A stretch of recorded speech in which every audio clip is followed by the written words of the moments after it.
Good morning, everyone, and welcome back to Craft Eccentricity. And I hope everyone has a wonderful day today. I have some new AliExpress dies and samples to show you, and I'm going to go straight in and do that. For my first sample, I used an in-out rectangle as my card base, and I've had a new sneaker shoe. Sneaker shoes are good. They don't just have to be for men. If I can get the bag open, yay. They can also be for girls. Girls wear sneakers too. A lot of people forget that. And there it is, super cute, separate sole laces and a little piece here that goes on the side. And I will measure that, and it is going up to its high point 2¼ inches. So that's a lovely little shoe. My second one, getting the bag open again. I think they might be using super glue on them now. Here we go. Is a wonderful shirt. You can see the details here if you emboss them. I didn't emboss them because I'm naughty. You've got stitching around the collars and the shoulders and the what's that bit called? Yeah, the collar. I just said that. And you get a little bow, you get a necktie, and you get a knotted tie.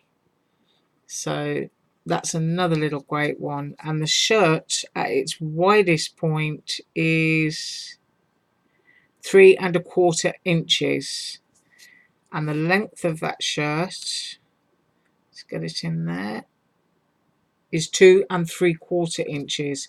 So that's a lovely size die. I think this was only $1 and something, but it's always useful to have man things because of course men have birthdays too. And here's what I made. So if I can zoom in here. So it's an awful grey day outside. There we go. You've got the trim there that goes at the bottom of the trainer and the piece that goes here, and of course the laces. Tuesday morning paper, as always. This wood grain piece is from a very cheap paper pack from Joanne's, which I think is $1.99. And moving down, there is the shirt there where I could have embossed details and I didn't. And I used my little chunky numeral set there for the number 18. So there is my shirt and my necktie and my sneakers. And you also get these. I did cut them out so that I can show you. That sweet little dicky bow and that sweet little tie. So pop those down there and you can see everything. So that's number one. Number two, pick these up, are a Snowflake rosette set. Now we get two of these. You get a slightly smaller one and you get a larger one, and you get all of this. I'm just picking it up. You get all of these snowflakes. I'll pop those down for a second. And you get the centers which just cut out in the center. They don't cut out all by themselves, they just cut out the middle. So you got that, and you've got that, and then this one does completely cut out. So you get all of that in the set. So just on its own, those are very useful, because I do like to put little snowflakes onto Christmas cards.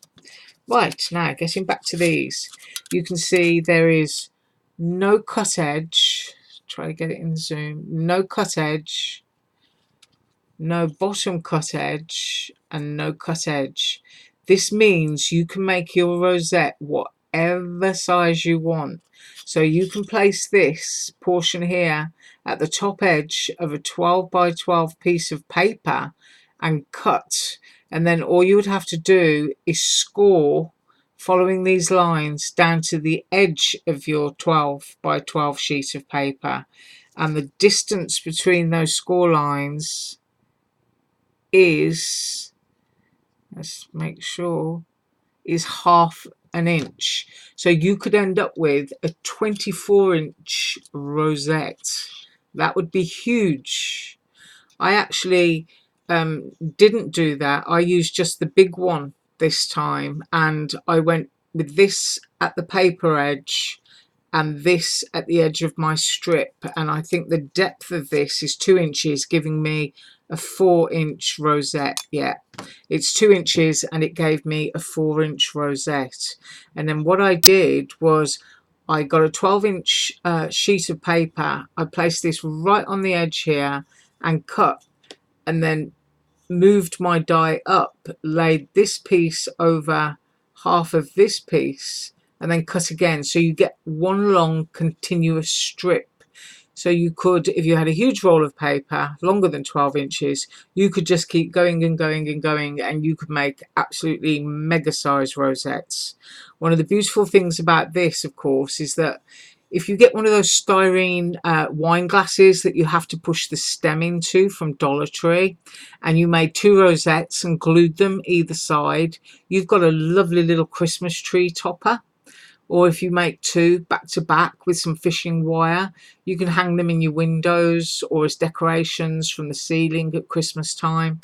So this is a really lovely die. So I'll stop talking and start measuring, and it is 6 1/4 inches, which means this die fits perfectly twice onto a piece of 12 by 12. You already know that one's 2 inches deep. Now this one, pop it on there, is also 6 inches, but this one is, let me see, that is a fraction over 1.5 deep. So this is a really pretty snowflake rosette, and this is what I made.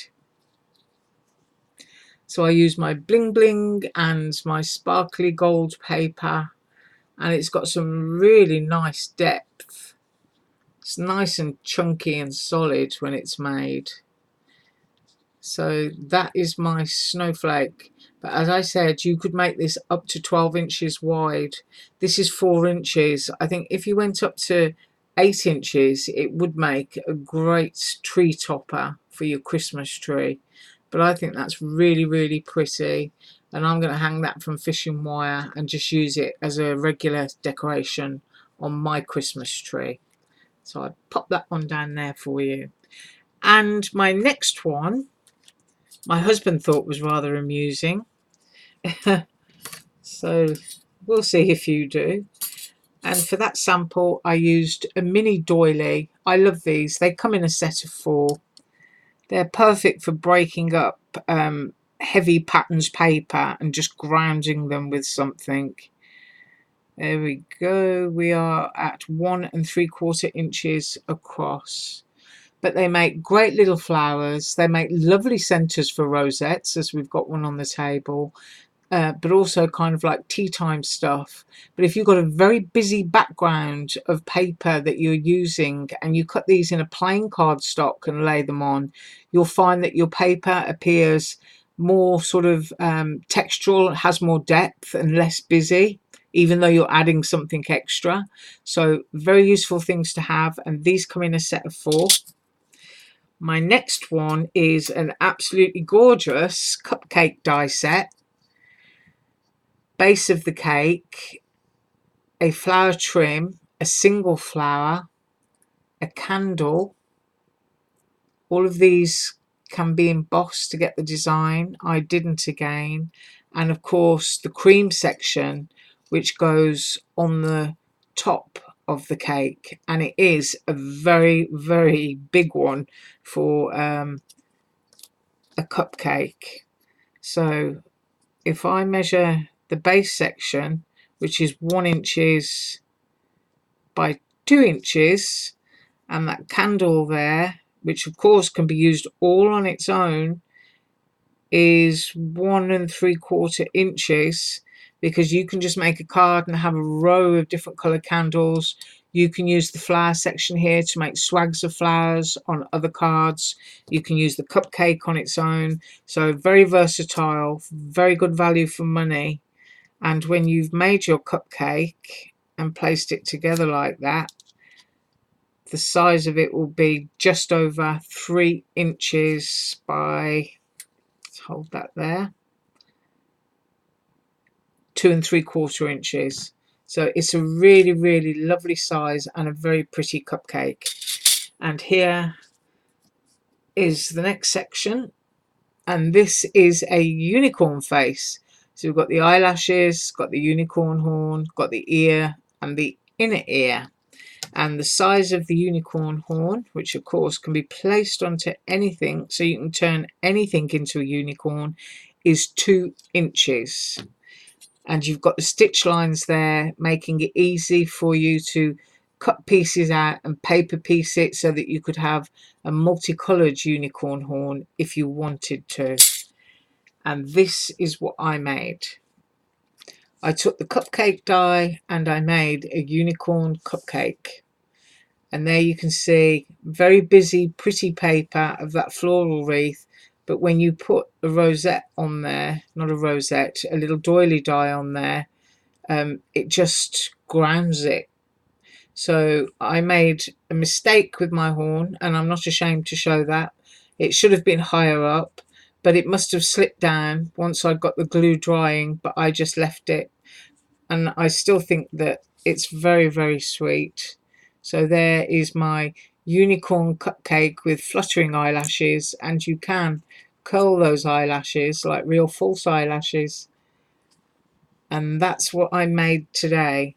Now I have even more dies, and I will be back tomorrow to show you those and some samples. You have a fabulous day.